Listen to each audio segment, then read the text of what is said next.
한 해의 절반을 보내고 또 한 해의 절반을 시작하는 이 주일에 주일을 맥주 감사의 주일로 지키는 여러분에게 주님의 사랑과 평화가 함께 하시기를 기원합니다.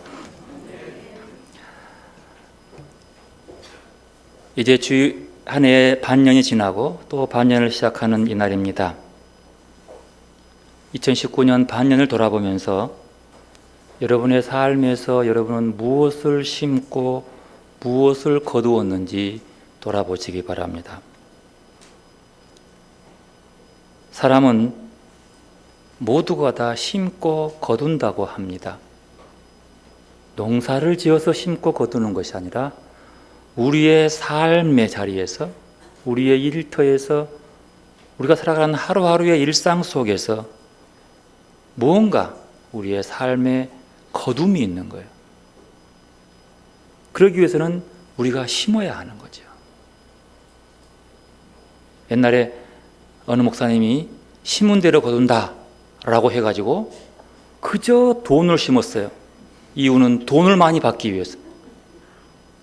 이런 황당한 심기가 아니고 우리 인생에서 정말 반년 동안 여러분이 무엇을 심고 거두었는지를 한번 돌아보고 이 거둠이 여러분에게 감사의 거둠인지를 돌아보는 시간입니다.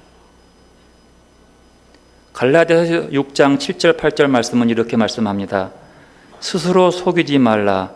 하나님은 업신여김을 받지 아니하시나니 사람이 무엇으로 심든지 그대로 거두리라.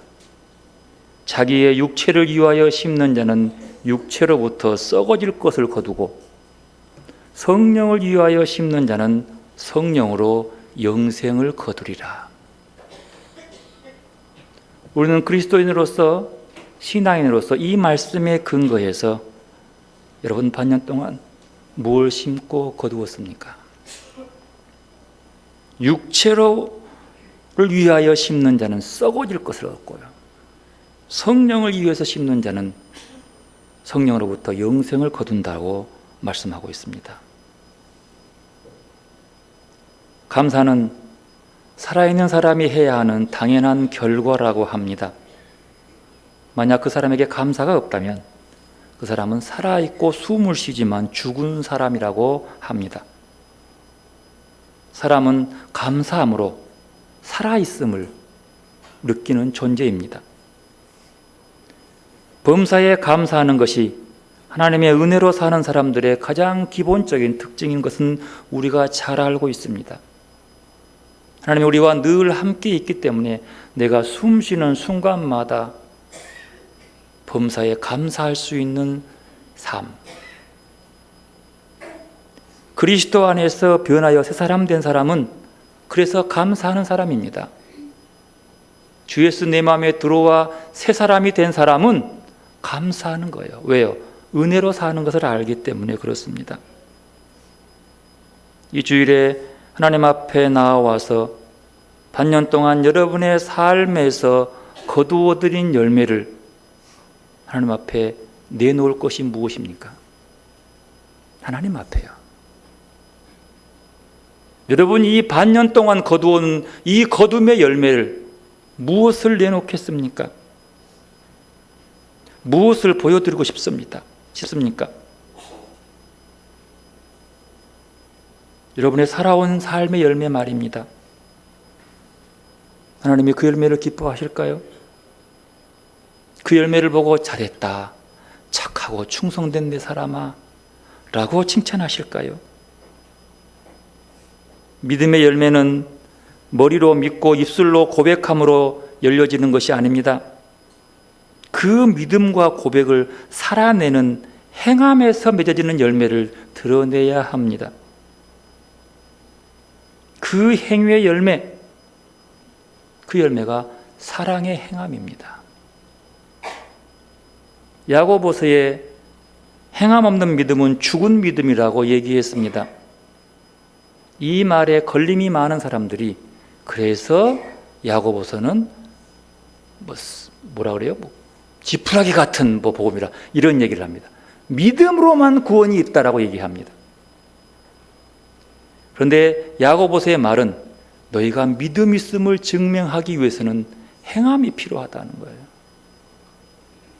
여러분, 여기서 행함이 필요합니다. 예수 믿는 사람의 믿음 있다고 말하면서 그 사람의 행함이 따르지 않는다면 그 믿음은 정말로 죽은 믿음입니다. 죽은 믿음이 뭐냐 그러면요, 사기친 믿음이에요. 믿음이 없으면서 믿음이 있다고 하는 거짓말쟁이를 얘기하는 거죠. 뭐가 없으면? 행함이 없으면. 여기서 야고보서가 말하는 행함은 사랑의 행함입니다. 사랑의 행함이 없는 믿음은 믿음이 아닌 거지요. 왜요? 하나님은 사랑이시기 때문입니다. 하나님이 날 사랑하시고 내가 그 사랑으로 구원 얻는 백성이기 때문에 나는 당연히 그 믿음의 삶을 보여야 되는데, 믿음으로 구원 얻는, 아니 사랑으로 구원 얻는 내 삶 속에서 사랑의 행함이 드러나지 아니하면 그것은 그 사랑을 받았다고 증명할 수가 없는 것이지요. 이 사랑은 더 늘려보면 긍휼히 여김, 불쌍히 여김, 자비로우심, 용서함, 이런 것들이 다 포함됩니다. 이 사랑의 행함의 열매가 하나님을 기쁘시게 할 것이며 그 열매를 하나님께 내어놓는 이 반년의 감사가 되어야 할 줄로 저는 그렇게 믿습니다. 반년 동안을 돌아보며 하나님께 감사하는 이 주일에 여러분이 맺은 사랑의 열매를 하나님께 보여드리는 영광의 시간들이 되시기를 바랍니다. 어떤 분이 참된 신앙을 얘기합니다. 기독교인으로서 참된 신앙이 뭐냐? 참된 신앙은 하나님 앞에서, 하나님 안에서 나를 발견하는 것이다 라고 얘기합니다. 하나님 안에서 나를 발견하고, 그리고 하나님께서 우리에게 심어놓은 능력, 어떤 능력? 사랑의 능력을 발휘하는 것이 참된 신앙이다 라고 얘기합니다. 다시 말합니다. 참된 신앙은 하나님 안에서 자신을 발견하고, 하나님이 내 안에 심어놓은 능력, 하나님이 내 안에 심어놓은 하나님의 형상, 그 형상이 능력이요. 그 형상이 뭐냐? 사랑의 힘, 사랑의 능력이라는 거예요. 왜요? 하나님은 사랑이시기 때문이에요. 하나님이 내 안에 심어놓은 형상은 사랑이라는 거예요. 그래서 그 사랑을, 그 형상을 발휘하는 것이 참된 신앙이다, 이렇게 얘기하는 거죠. 예수 그리스도를 알기 이전에는, 주님 안에와 내가 하나 되기 이전에는 그러지 못했지만 주님과 하나 된 삶 이후에는 그렇게 되어야 한다는 거죠. 인간은 생각하는 갈대다 라는 말로 유명한 블레르 파스칼이라는 사람, 이 사람은 굉장히 유명한 천재, 수학자, 과학자, 여러 가지로 특별히 기독교적 사상까지도 함께 갖추고 있는 아주 훌륭한 역사적인 한 인물이지요. 이 파스칼은 39세의 2개월 나이에 세상을 떠난, 아주 한편으로는 나이로 보면 참 불행한 한참 때 나이에, 그런데 그렇게 40도 못한 인생 속에서 전 세계가 지금까지도 그의 수학적인 진리를, 지금 우리도 그 사람이 만들어 놓는 것을 가지고 편리하게 활용할 수 있고 있어요. 이 파스칼이 12살 때 되는 해에, 11살 때 밥을 먹다가 숟가락으로 이렇게 툭툭 글을 치면서 그 소리의 음을 발한 거예요. 그래서 음향에 대한 논문을 썼대요. 11살 때. 요 밥그릇 치면서. 그리고 12살 때 삼각형 내각에 있는 각의 합이 180도라는 것을 증명해냅니다. 이건 최초예요. 그리고 13살 때 파스칼의 삼각형이라고 하는 그 논리를, 이 삼각형은 굉장히 많은 지금의 기술적인 것들을 활용하며 적용하는, 즉 말하면 비행기가 이렇게 깔아앉은 그 요 각도, 요런 것들을 만들어내는 기초가 된대요. 대단한 사람이었습니다. 16살 때는 원추곡선론이라고 하는 유명한 논문을 썼다네. 내용은 저는 잘 모릅니다만 대단한 거라고 얘기하더라고요.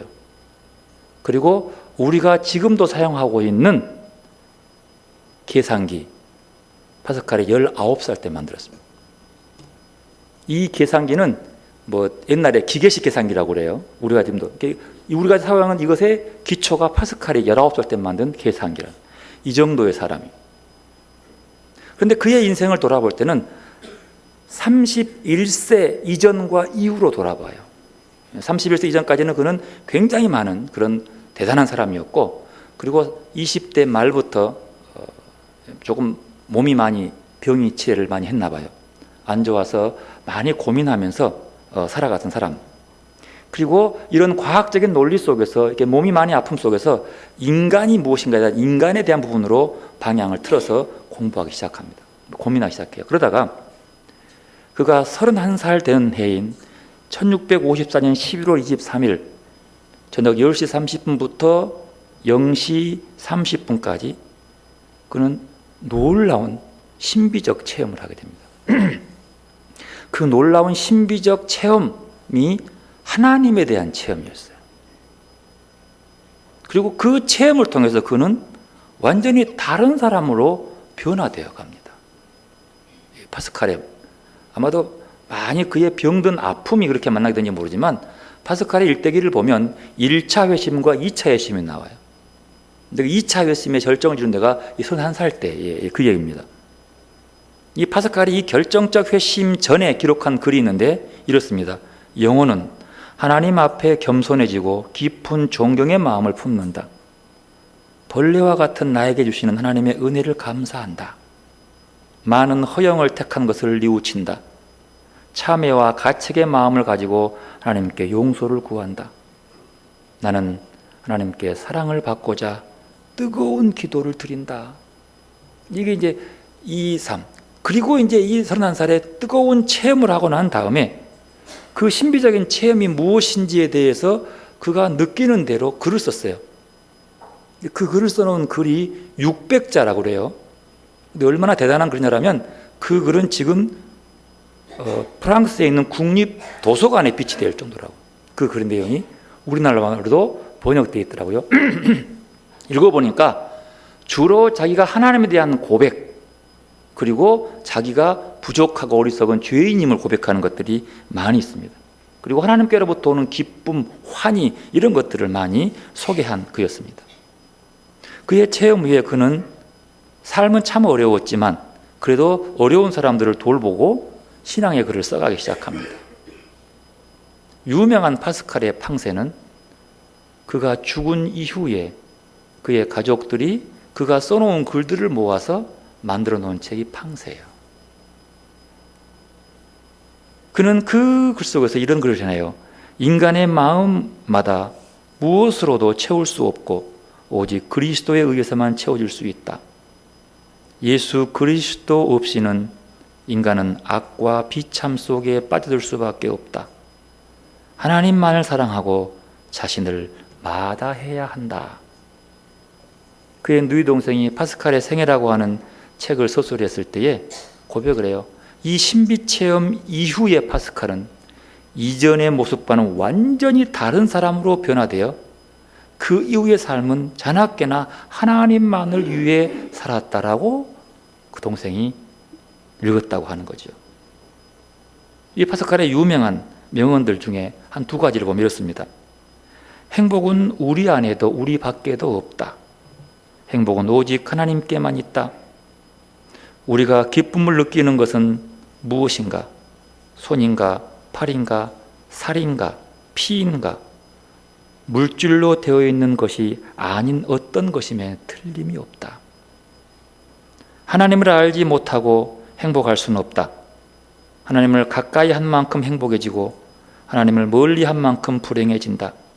그러므로 궁극적인 행복은 하나님을 확실히 아는 데 있고 궁극적인 불행은 하나님이 없음을 확신하는 데 있다.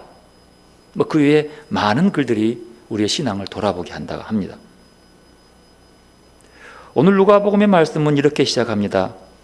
그 후에 주께서 따로 70인을 세우사 친히 가시려는 각 동네와 각 지역으로 둘씩 앞서 보내시며 라고 시작합니다. 주님께서 70명의 제자를 둘씩 짝을 지어 파송했습니다.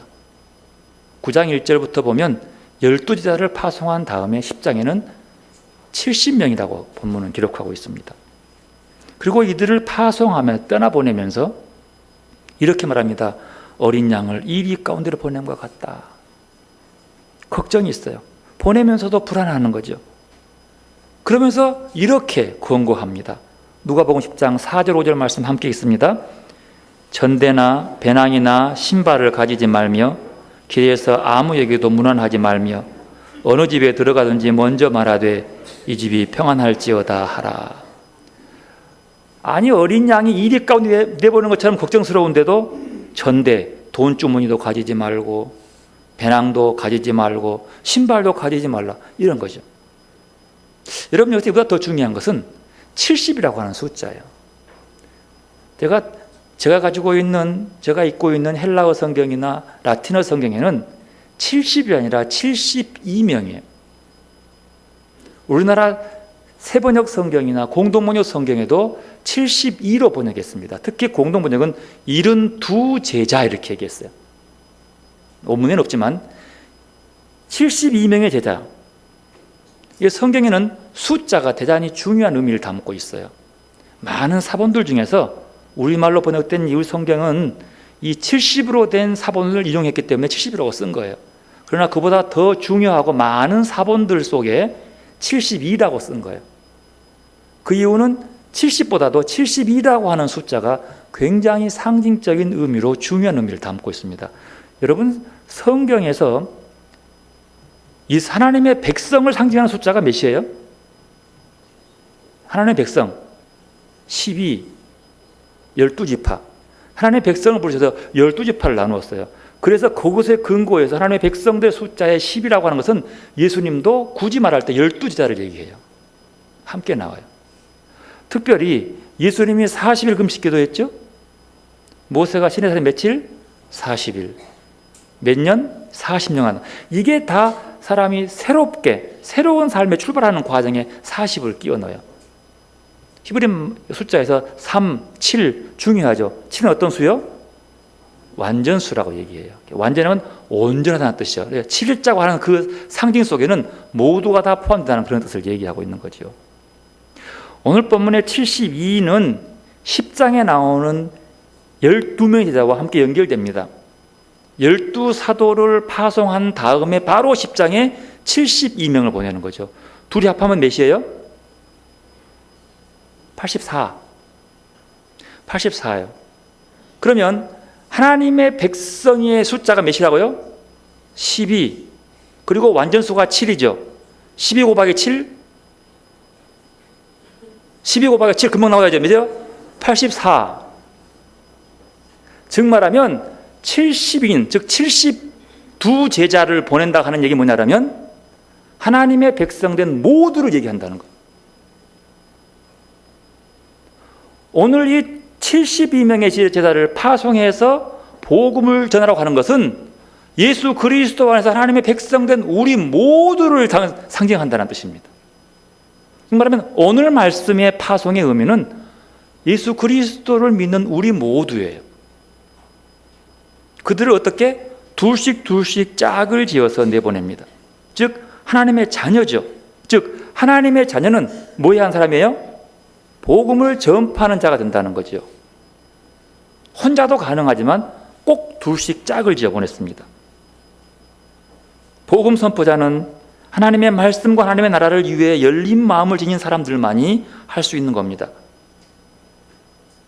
주님께서 12제자와 달리 72명의 제자들을 파견하시면서 둘씩 짝을 지어 보내는 이유가 여기 있습니다.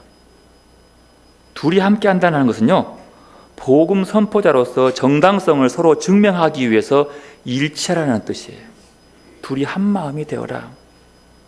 이것은 서로 받아들이고 열린 마음으로 이해의 폭을 증진시키는 끊임없는 기도와 성찰을 전제해라 라는 뜻이에요. 여러분, 예수 믿는 사람들이 한 마음 되기 쉽지 않아요. 복음을 전할 때 하나가 되기 위해서 서로를 이해하고 받아주고 품어주기 위해서 끊임없는 기도와 성찰로 하나가 되라는 거죠. 한 마음으로. 이제 복음은 복음 선포를 위해 절대적으로 필요한 것이 바로 주님을 향한 신뢰라는 사실. 이 말씀이 뭐냐면 전대나 배낭이나 신발을 가지지 말라. 이것은 이 자체를 가지지 말라는 뜻이라보다도 여행자에게 전대, 돈주머니와 여행 배낭과 신발은 가장 중요한 거예요. 그러나 이 중요한 것 때문에 그보다 더 중요한 주님에 대한 신뢰를 놓치지 말라는 거예요.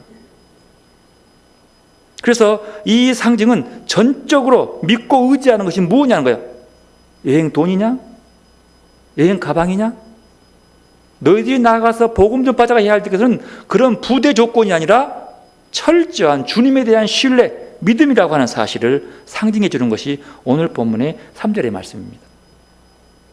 그러나 복음을 위해서 가장 필요한 것이 뭡니까? 주님에 대한 믿음이요.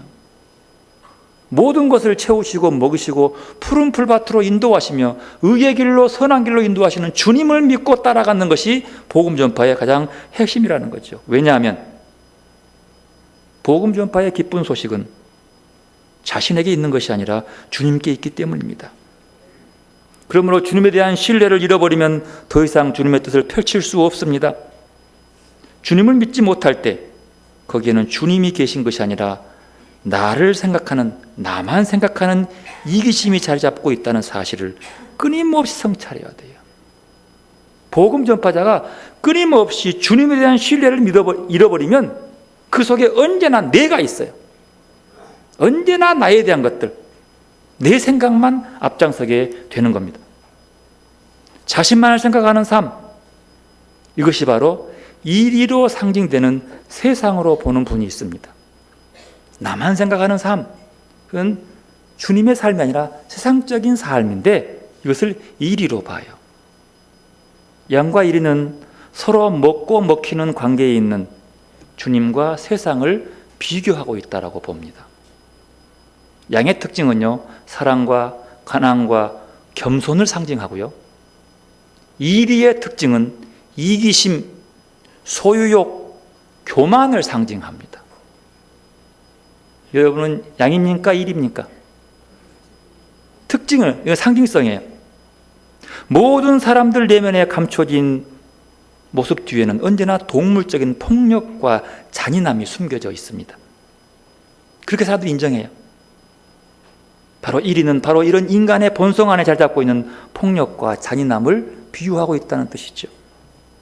이런 본성이 결국 자신만의 삶을 위해서 양을 죽이고 도살하는 것을 암시하고 있는 겁니다.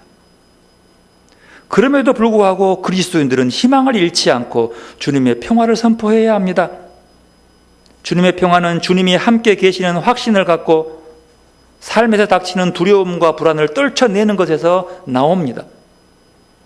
그렇게 복음은 추상적이거나 생각적으로 되는 것이 아니고 구체적인 삶으로 가까이 다가와 있는 것입니다. 오늘 누가복음 10장 5절부터 9절까지의 말씀을 보면 복음 선포는 샬롬, 평강을 기도해 주며 시작합니다. 평강을 기도해 주며 그 평안의 문안을 받아들이는 자와 함께 머물고 함께 먹고 함께 돌보아 주라고 얘기합니다. 그러나 결국 그 마지막에는 하나님의 나라가 가까이 왔음을 선포하라고 말씀합니다. 하나님 나라가 가까이 왔다는 것은 지금까지 살아온 세상 나라의 삶의 방향을 바꾸어 변화시키라고 하는 뜻입니다. 하나님 나라에 들어가기 위해서 내 모든 신분을 바꾸라고 하는 거죠. 내 생각과 내 삶과 내가 추구하는 것들을 바꾸고 들어오라고 하는 거죠. 변화의 삶, 새 삶, 이게 복음인 거죠. 그렇지만 그렇게 복음을 전해도 복음을 받지 못하는 그 집에는 뭐라고요? 신발에 있는 먼지를 떨어버리라고 하는 거죠. 그러면서 먼지를 떨면서도 하는 말 뭐라고요? 하나님 나라가 가까이 왔다. 복음을 받지 못한 자에게 하나님 나라가 가까이 왔다고 하는 것은 심판을 얘기해요. 심판이 너에게 왔다 이렇게 말하고 떠나라고 하는 거죠. 복음 선포자가 가져올 기쁜 삶을 받아들이지 못하는 것, 주님이 주시는 참된 기쁨을 신뢰하지 않고 무너뜨리는 이기적인 모든 행위와 말의 근원은 사탄이 있다라고 봅니다. 왜냐하면 사탄은 히브리 말 뜻으로 보면 모든 하나님의 말씀을 거스르거나 부정적인 의미로 반대하는 것을 사탄이라고 그래요. 사탄의 의미는 그런 거죠. 거부, 부정 이런 거예요. 그래서 거부하고 반대하는 합리적 이유를 우리 마음에 일으키고 우리를 동요시켜요. 그래 그거 틀렸잖아 자꾸 시키면서 하나님의 뜻을 거절하게 만드는 거죠. 사탄의 유혹이라는 겁니다. 사탄은 우리를 거짓 행복에 빠지게 하고 결국 자신이 행복해지지 못한 것이 상대방의 탓이라고 여기게 한답니다. 우리를 거짓된 행복, 세상적인 즐거움에 빠지게 한 다음에 결국 내가 이 행복을 갖지 못한 것은 내 탓이 아니요 누구 탓이요? 누군가의 딴 사람 탓. 대부분 자기하고 가까이 있는 사람의 탓으로 돌리는 경우가 많습니다. 누구 장난이라고요? 여러분 이것이 사탄의 장난이랍니다. 그래서 주님의 사랑이 아니라 분노와 미움과 적개심을 갖게 합니다. 결국 상처를 입히고 신뢰를 회복하지 못하는 상황으로 자신을 몰아가버려요. 결국 남이 아니라 자기가 깊은 멸망의 구렁텅이로 빠지고 마는 거죠. 복음의 선포자는 그러므로 주님을 믿고 주님이 주시는 지혜와 말씀에 의지해서 나아가 복음을 전하지 않는다면 꺼져가는 등불밖에 되지 않는다라고 살펴보는 겁니다. 자신의 삶과 행복을 주시는 분은 늘 우리와 함께 계시는 주님을 믿고 우리의 삶 속에서 복음을 증거하는 자들로서의 삶의 모습으로 주님으로 충만할 수 있기를 바랍니다. 이렇게 자신의 모든 것들을 포기하고 설렘과 두려움으로 복음을 전하러 나갔던 제자들이 드디어 기쁜 마음을 가지고 돌아옵니다. 17절 말씀 함께 있습니다. 17절 70인이 기뻐하며 돌아와 이르되 주여 주의 이름이면 귀신들도 우리에게 항복하더이다. 얼마나 기뻤을까요? 둘씩 짝을 지어서 나가는데 한 팀도 둘이 싸우거나 갈등하지 않고 나아가서 9장에 보면 주님께서 병 고치는 능력과 귀신을 제어하는 능력을 준 거예요.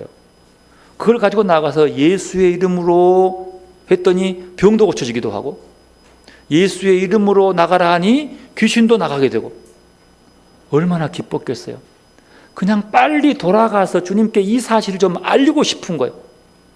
드디어 돌아와서 말합니다. 주여 주의 이름이면 귀신도 우리에게 항복하더이다.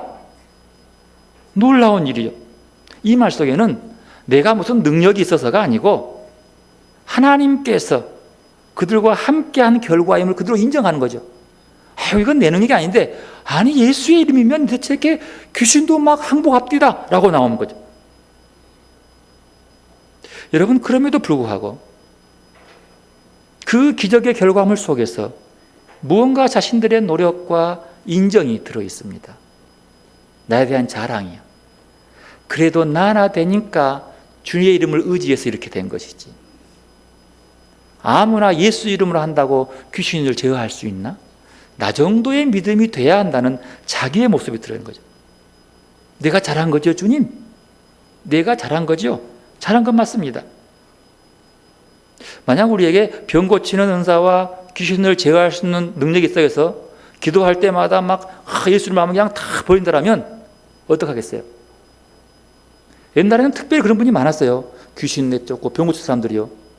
근데 다는 아니지만 다는 내가 모릅니다만 대부분의 병 고치고 귀신 놓친 사람들이 예수보다도 자기가 더 높아져 버려요.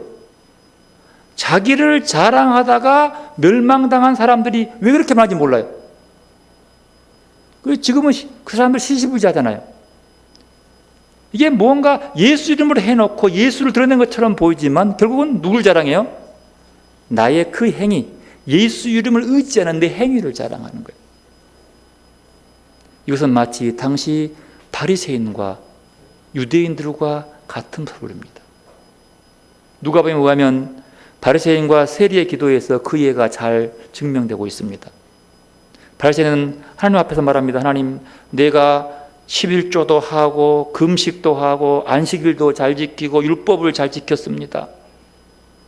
내가 잘못된 게 있습니까? 라고 자기를 드러내며 기도합니다. 세리는 나는 말씀도 못 지키고 주여 나는 죄인입니다. 나 좀 불쌍히 여겨달라고 무릎을 꿇고 기도합니다. 한 사람은 율법을 통해서 자기의 우울감에 빠지고 한 사람은 율법을 통해서 죄책감에 빠져서 눈물로 회개합니다. 이렇게 율법주의가 사람에게 가져다 준 것은 두 가지, 오만함 아니면 죄책감. 이 장면을 지켜본 예수님은 바리새인이 아닌 세리를 칭찬합니다. 말씀을 잘 지킨, 율법을 잘 지킨 바리새인이 아닌 율법을 잘 못 지키고 자기 죄를 고백하는 세리를 칭찬합니다. 왜냐하면 당시 율법을 가진 폐해를 주님은 잘 알고 있었기 때문입니다. 하나님의 말씀을 가진 사람들이 그 말씀을 왜곡해 적용해서 사용하는 아주 잘못된 폐해를 봤기 때문. 율법은 그 율법을 지킴으로 하나님의 뜻을 따라가게 만드는 거예요. 거기까지요. 그 이상도 이하도 아니죠. 그러나 그 율법을 지킨 걸 통해서 지키지 않는 자를 무시하고 깔보고 구별짓고 손가락질하고 차별하는 사람들의 모습, 무책임한 행동, 이것이 율법을 율법스럽게 만들어버리는 거죠. 이슬람 사람들하고 약속한다면 그런다래요. 저는 직접적으로 안 해봤지만 이슬람 사람, 잘 믿는 사람들하고 약속하면 빵꾸 날 확률이 높습니다. 특히 사업한 사람들 잘 약속했다가 뒤에 빵꾸 난 경우가 많대요. 그런데 꼭 주의하래요. 약속해놓고 그 뒤에 인샬라 라고 하는 말을 주의하래요. 인샬라라고 하는 말은 신의 뜻대로 그 말이에요. 즉 알라의 뜻대로라는 뜻이에요.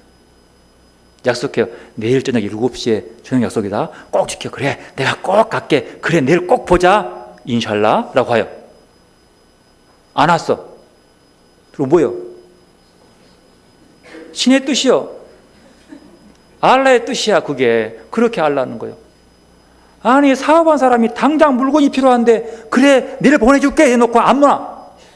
아니 신의 뜻이야 그게. 이건 뭐예요? 알라의 뜻, 신의 뜻을 가지고 악용하는 거예요. 이건 자기 편리 위주로. 즉 말하면 오른손이 물건을 들켰어요. 어때요? 에이 나쁜 놈. 마찬가지예요. 지가 훔쳐놓고 이 손이 왜 가지고 훔치는 거야? 막 손만 때리고 있는 거예요. 이 무책임한 불성실한 모습이죠. 말씀을 이렇게 적용하고 있는 거예요. 성경에 나와요. 고르반. 돈이 많은 자식이 돈이 많은데 부모를 안 돌봐. 너 왜 안 돌보냐고. 나 고르반 냈어. 하나님께 바쳐버렸어요 말이에요. 이 재물. 그러니까 하나님께 바친 걸 가지고 어떻게 부모를 주겠냐고. 그리고 자기 부모가 돌아가시면 조금만 바치고 나머지는 다 가져. 부모를 돌보지 않는 책임을 뭐예요? 이건 하나님 건데 어떻게 이걸로 내 부모를 먹여 살려? 눈에 보이잖아요. 이런 모습이 이 당시 사람들이 율법을 대하는 자의 모습인 거예요. 예수는 그 진실된 모습을, 그 잘못된 모습을 바라보면서 그들을 비판하고 있는 거죠. 너희들이 말하는 그 율법을 지킨 것이 하나님 기뻐하는 것이 아니라는 거예요.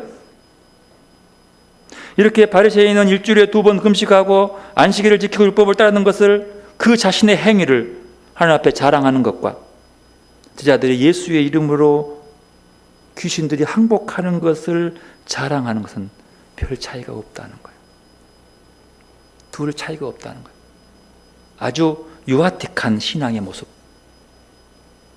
그런데 주님은 여기서 그들의 그런 모습에 직접적으로 반응하지 않고 그래 나도 알아. 여러분 아이들이 자랑하면 어떻게 해요? 참 그러지만 그래 뭐 인정하는 거예요. 꾸짖지 않습니다. 그리고 오히려 용기까지 불어넣습니다. 18절 19절 함께 있습니다. 예수께서 이르시되 사탄이 하늘에서부터 번개같이 떨어지는 것을 내가 보았노라. 내가 너희에게 뱀과 정과를 밟으며 원수의 모든 능력을 제어할 권능을 주었으니 너희를 해칠 자가 결코 없으리라. 이렇게 그의 말을 그래 네 말 맞아 잘했어 그 자랑을 인정해주고 용기까지 줍니다. 앞으로도 행해라. 절대 니를 못 끊을 거다. 이렇게 밀어준 다음에 주님은 진짜 진리의 본심을 얘기합니다. 20절 함께 있습니다. 그러나 귀신들이 너희에게 항복하는 것으로 기뻐하지 말고 너희 이름이 하늘에 기록된 것으로 기뻐하라. 보십시오.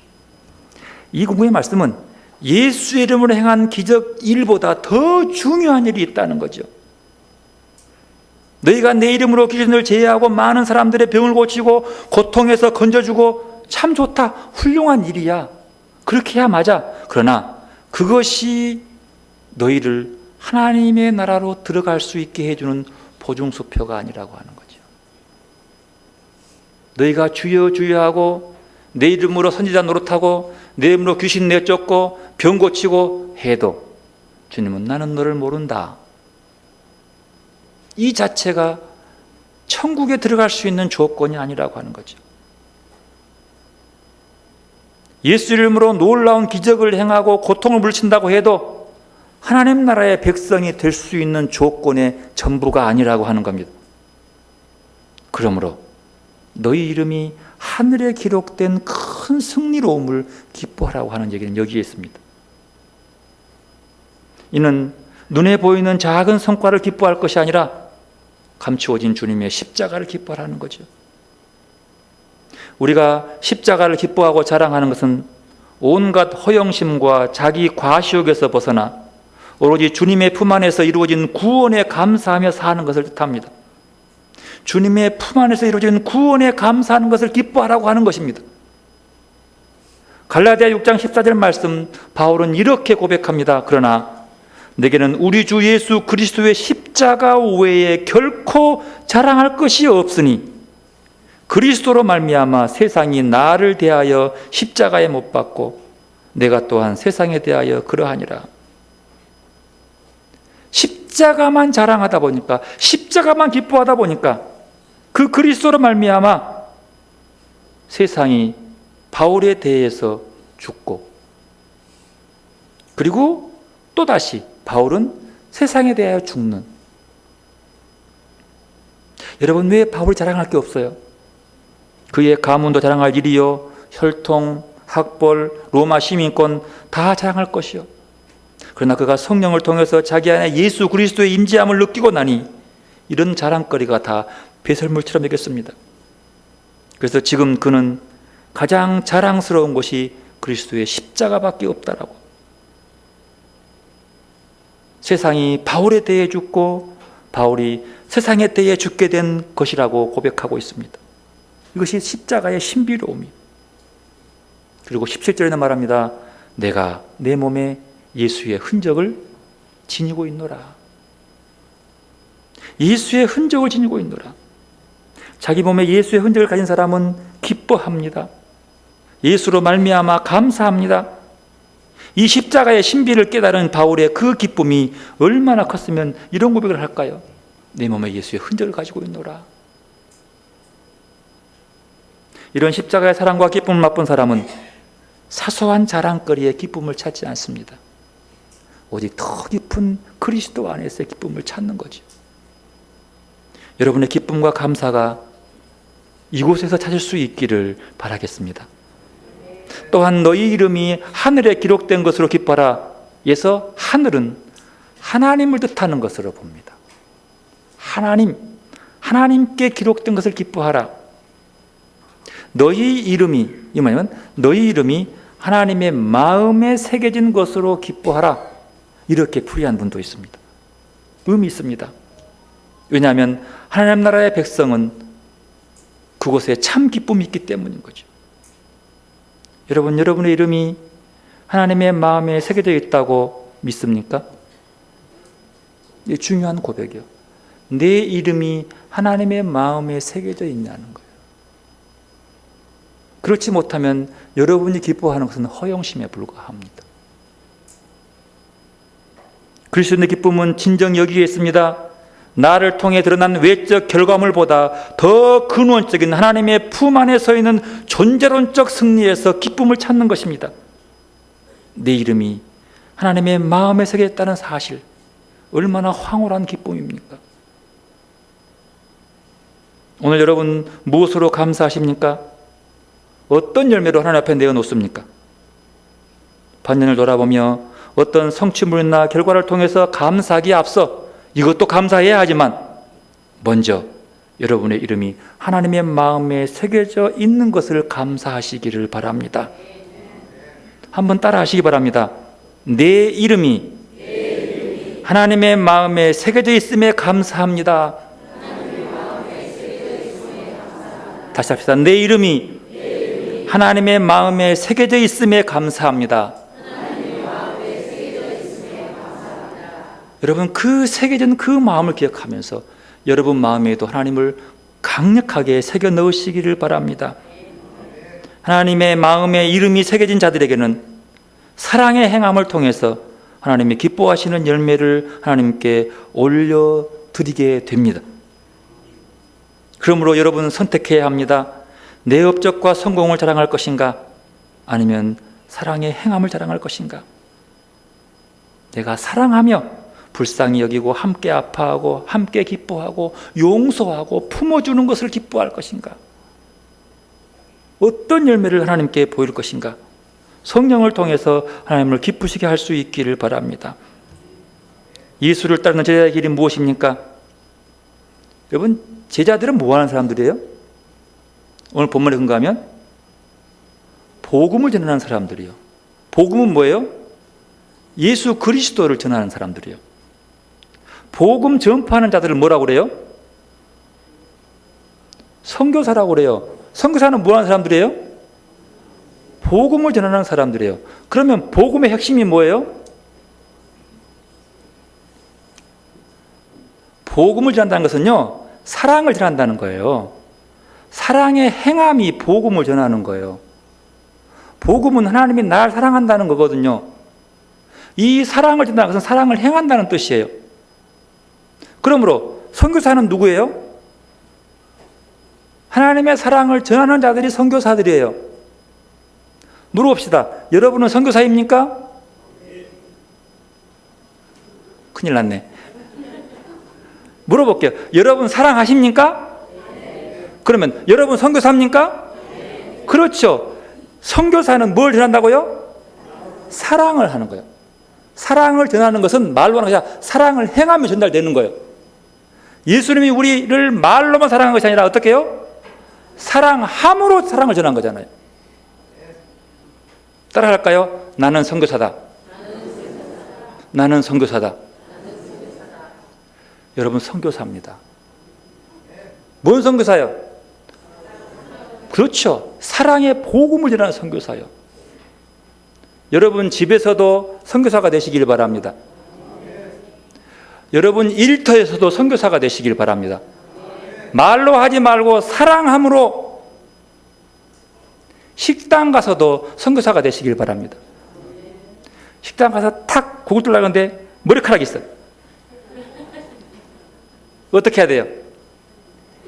이걸 가져왔냐고 그러면 선교사가 아니요. 어떻게 해요? 그냥 머리카락 떼놓고 맛있게 먹고 가면 되는 거예요. 작은 우리의 삶 속에서, 여러분의 삶의 구석구석에서 늘 반복하십시오. 끓어오르는 분노 속에서, 미움 속에서 나는 선교사다. 선교사다. 그러므로 예수님의 제자는 자기를 포기하는 자가 가능합니다. 목숨까지도 내놓겠다는 결단이 필요한 겁니다. 세상의 마음을 뺏기고 얽매이고 있을 때는 온전히 주님의 제자가 될 수 없습니다. 왜냐하면 예수의 길을 따른다는 것은 여태까지의 삶과는 전혀 다른 삶이기 때문입니다. 여태까지 내가 중요하다고 생각하는 것들에서 벗어나지 못한다면 올바른 제자가 될 수 없기 때문입니다. 주님을 따르는 마지막 걸림돌이 뭐냐?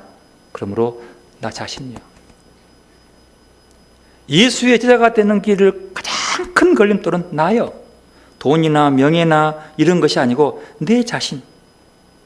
그래 주님 말씀한 거예요. 네 십자가를 지고 나를 따르라. 내 자신의 십자가요. 이웃사랑을 실천하고 섬김하고 많이 열심히 봉사한다 하더라도 나를 버리지 못한다면 그 사랑의 실천과 봉사는 자기 만족과 위선된 행동에 불과합니다. 나 자신의 욕심이나 집착 등은 가장 극복하기 힘든 삶의 문제이므로 주님은 늘 고민하는 거죠. 나를 제어하고 나를 내려놓고 내가 죽고 예수로 사는 삶을 통해서 사랑의 삶을 증거하는 선교사들이 되시기를 바랍니다. 우리 주위의 많은 것들 속에서 훌륭한 사랑을 증거하고 실천하는 사람들로 훌륭한 주님의 제자들로 살아가는 여러분들이 되시기를 바랍니다. 기도로 나가십시다. 겸손한 마음으로 주님께서 내게 다가오셔서 내게 내어놓을 너 믿음의 열매가 무엇이냐? 여러분 무엇을 내놓겠습니까? 그리고